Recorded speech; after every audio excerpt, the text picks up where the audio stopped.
Hello, everybody. What's going on? My name is Simo, or Simo, if that's also what you call me too. This is going to be a very personal commentary, and it's something that is going to be, in a lot of ways, not very good, at least until the end. In fact, quite honestly, pretty terrible. But I wanted to make this so that at the very least, people that have asked, or wondering why I haven't uploaded, or what's going on in my life in general, basically making this video for them. So that's kind of where I'm going with this. But also, too, for me personally, this is something where, in a lot of ways, over the 12 months, I don't even know really how to describe it. And it's one of those experiences throughout life where it only starts to make more sense as you get older and as you start looking back and learning more. And right now, that's kind of what I'm trying to do when it comes to articulating this in voice and publishing it on YouTube, because in some regards, I still don't know how to make out with all this stuff. So it's kind of confusing for that in that regard for me, but at the same time, it's also something where, in many respects, I don't even necessarily know how I would do things differently, because I'm not so sure I can, but I'm glad to at least have the experience in one way or another, and that mostly just so that I can kind of see who's really got my back, for one. That's one aspect of it, but also too, just seeing in retrospect how God guided through each individual aspect. And I don't care regardless whether or not you believe it or not. This is me personally talking about that aspect, but when I look at it through my own life, I can just see that, wow, he helped me with this here, he made this happen here, and even when just terrible things have happened back and forth and just seemingly the no end, he helped me out through all that. I don't know how else to really describe it other than just that kind of aspect there. So, but I do know one thing, and that is, in order for this to really make sense, I kind of want to go back into the 2017 era.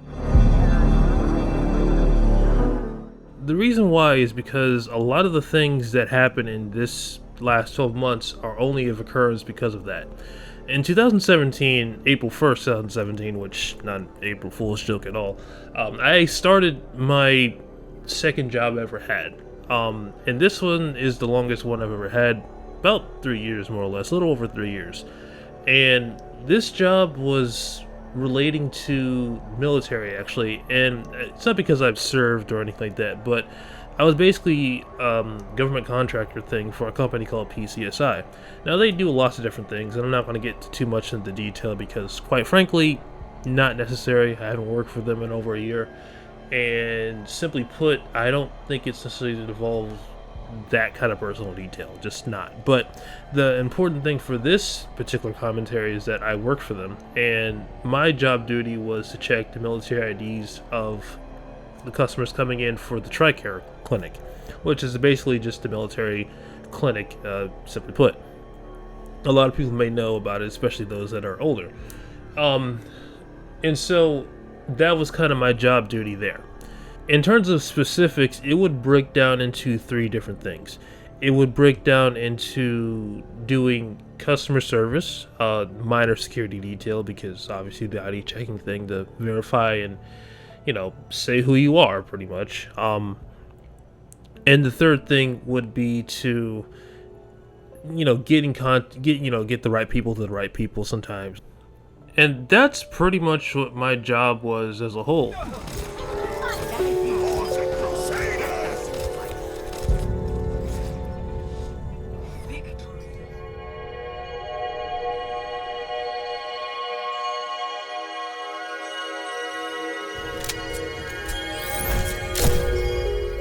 It was just essentially check the IDs. Somebody asked, "Hey, where's the pharmacy?" It's downstairs. If you head down the stairs, it's pretty much straight ahead, right where the glass window or something like that. Or somebody may come in basically saying, "Hey, I'm here to check on such and such a medical equipment." I would call for the security officer and just basically say, ID checker, whatever. Can you come to the second floor lobby, please? And then basically, say, hey, explain, hey, this guy's looking for that, and and that security officer can basically take them to where they need to go. So there you go. that's kind of more or less what my daily duties was, and that's pretty simple, and it got actually pretty paid well for what it was. So, obviously, government job, and political differences aside, that's kind of actually pretty cool and pretty nice, and it was not that bad. And before I quit, I think I had just under $15 an hour, which is not bad for essentially just sitting down doing not that much. I mean, I'm not complaining about that aspect whatsoever. It was really nice. Um, and plus, because I was full time at that time, I also got all the medical benefits and whatever else. But the important thing to remember with this one, and in particular with this commentary and how it relates to this, is that this was essentially a customer service job. For those that know me IRL, or at the very least talk to me on a more regular basis, I am not a social person. Um, I don't know how else to really say that. It's like I am highly introverted, so this was a very oftentimes awkward job for me, and it was very uncomfortable. And it's not to say that like it was torture all the time, because I'll get into that a little bit actually, but it was essentially a job that wasn't me, and I don't know how else to really put it. It put me out of my comfort zone, and never was I able to ever really get comfortable. Like, it just didn't happen. I can't really explain it other than there was almost never a state where I wasn't feeling some type of social pressure of me feeling like, dang, I feel like an idiot right now. And I don't know how else to put that. Like, it just always awkward in that regard. And the reason being is that because I personally have a disability, and I'm not saying that like it impedes me in the sense of general success, but I also can't deny reality. If you don't know, I have autism, or I guess you could say high functioning autism, and probably the more socially known term is Asperger's, or people that refer to themselves as Aspies.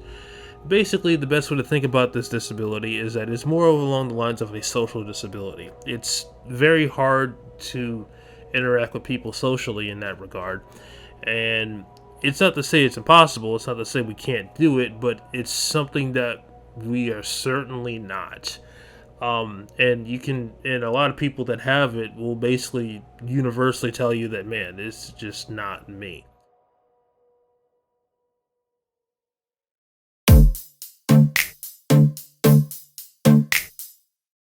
And I'm being put into a job where I have to basically, at least on some level, be that. And it's just very taxing. It's just very, very taxing. It's not impossible to do it, but when you have to put that sort of mask on all the time, it wears you the freak out. Just big time. It just completely draining. And because I was full time, 5 days a week, 8 hours a day, basically, um, and kind of had to because of financial reasons, I really didn't have much of a choice. It was also draining because in a lot of ways, being socially awkward, it can have some really bad ramifications in terms of peace and getting along with other people. Because, for example, you could not know a particular courtesy or how you're talking to somebody, or in a particular way that basically makes it so that, oh, this is normal, and the other person kind of gives you that weird look or something else, or they kind of get rubbed off in the wrong way, and eventually builds tension to the point where there are arguments and there are confrontations. And that actually happened to me once. The second to latest event that happened before I had quit, at least the one that I remember most in my mind, is that there was an armed security officer that really, at the end of the day, did not like me for this particular reason. And I guess he in the end kind of thought I was silly or stupid or something, I don't know. But it got to the point where he was trying to take over my job duties because he felt that I was either doing a bad job or something. And when I kind of spoke up about it, being like, yo, you don't have to worry about that because that's my job, he basically confronted me about it. He threatened to harm me. And mind you, this officer has a pistol. He has a Glock. So that was not that was not the most easy thing to deal with. But I ended up being in the right, and of course he was in the wrong. So you can guess what happened to him. But I still, at the end of the day, kind of felt like, man, I was very weird about it leading up to that. And that, I don't know if I had a part to play in that. He obviously did wrong in the end. But there's a lot of things where I think, man, maybe I could have done that better. And at the end of the day, I can't ever know. I can't even really know that much in retrospect. And if I can, how do you really fix it? Because in a lot of ways, it's like, unless you can be taught specifically, which almost nobody is willing to do. This is the part that really sucks about having this kind of disability, is that unless you have somebody that's outright explicitly trying to teach you, nobody will teach you how to be more socially accepted, I guess you could say. It's just that you'll basically be an outcast. And it kind of sucks because it's just like, I don't know what else to freak to do different. Like, it's, what do I do? like, it's not like I asked for this, you know? So it kind of sucks in that regard. And that whole deal was really, really, really bad. Now, it's not all terrible. I'm not saying that this is the worst job in the world. It just wasn't for me. In fact, really, for a lot of people, they might actually enjoy it because you're not really doing all that much and getting paid a lot more than even some managers at McDonald's, which guarantee you they work a lot harder than what we did. So definitely not trying to say anything other than that. But not only that, but this job actually led me back into doing artwork, which, like, the earliest I ever drew and did any kind of visual art in that regard was 2003. I remember having this book. I might even still have it around, but I know at least posted on my Instagram page, so maybe I'll just post a picture there. Of basically, this book was How to Draw Dolphins, and it was like in 2003 when it was made. So I can certainly at least say that between 2002 and 2005 is when I really first started getting to that, and that was a lot of fun.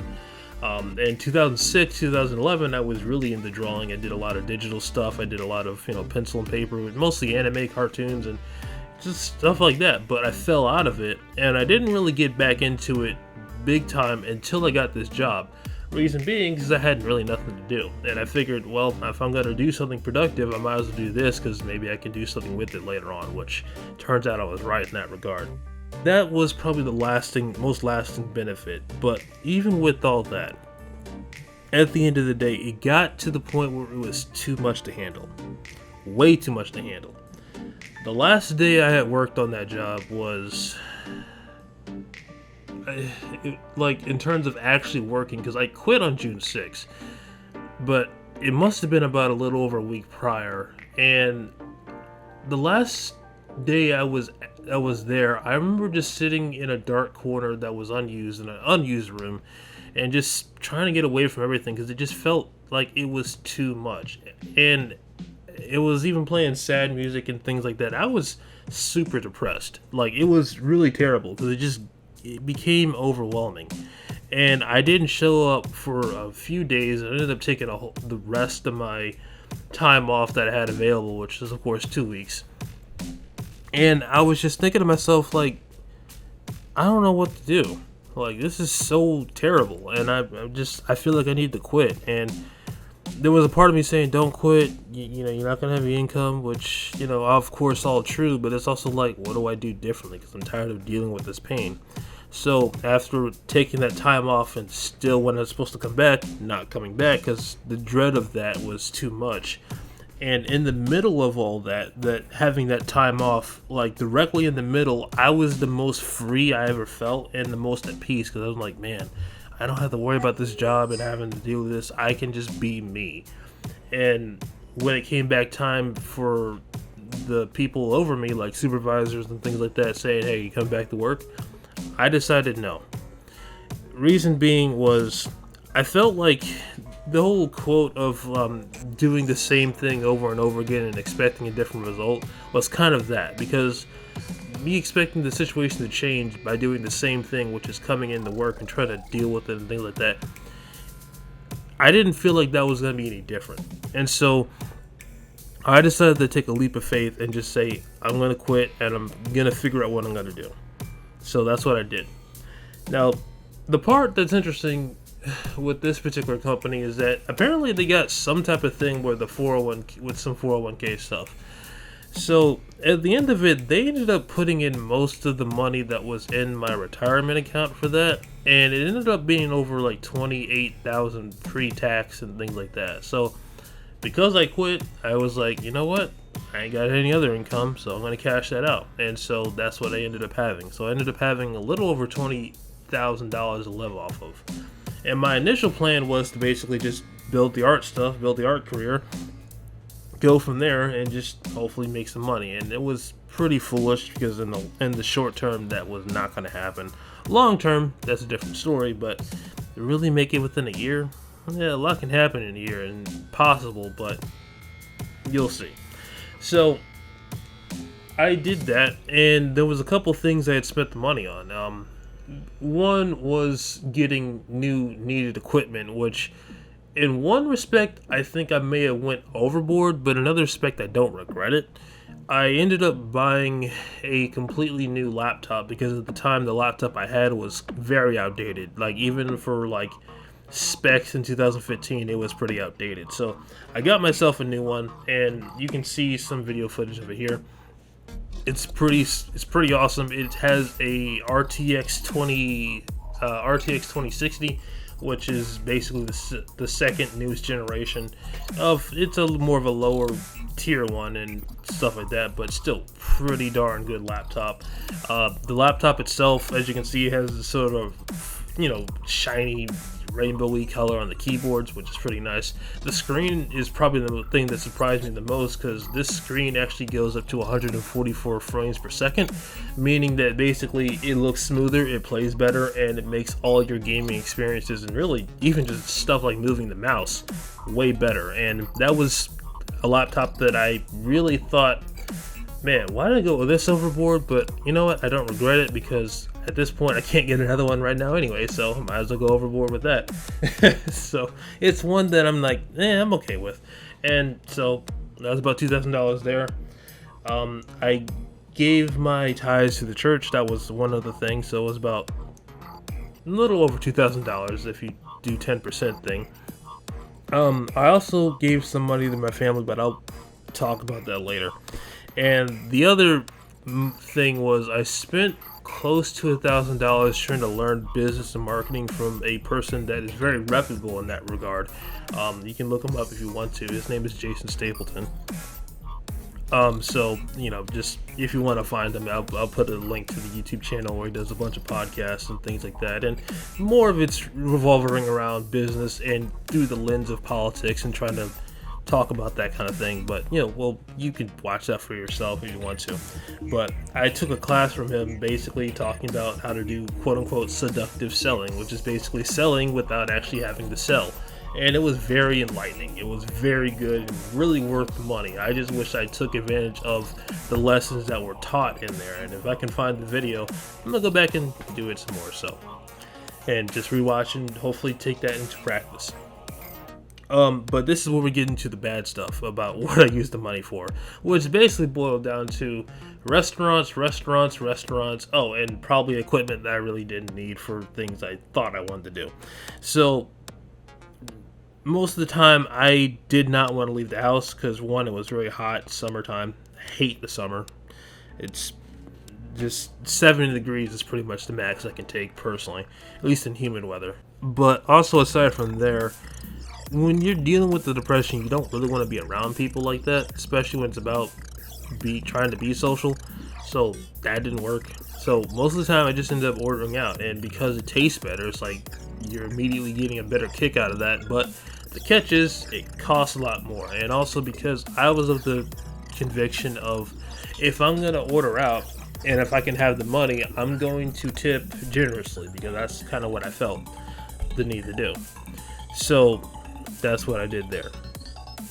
Now, going back a little bit prior, just to the money aspect of giving it to family members, I decided to give about $5,000 to my mom. I kind of prayed about it a little bit and just thought about it, because there was the principle of giving basically to get something in the sense, because in the scriptures it talks about it's better to give than to receive. Reason being is that God's going to see that and he's going to honor that and bless that. That's kind of simply put what that comes down to. That's, you can see that reflected in tithes and offering and basically anything else that you give out. If you give something, you're going to get that. So for example, if you give love, you're going to get love. If you give understanding, you're going to get understanding. If you give basically hate, you're going to get hate. That's kind of what that, comes down to. You say to somebody, oh, screw you, and curse at them and things like that. Don't be surprised when they start dropping F-bombs towards you too. That's how that works. You get what you give. And so my thinking was, I'm going to give this to my mom, and God's gonna honor me with that, because that was the only person that was really strongly coming in my mind. And so that's what I decided to do. And in some respects, I kind of regret it, but in other respects, I don't. And they're mostly for reasons I can't understand right now, but that's what I did. But fast forward about 3 months, pretty much out of money. So this is where really things start to go downhill.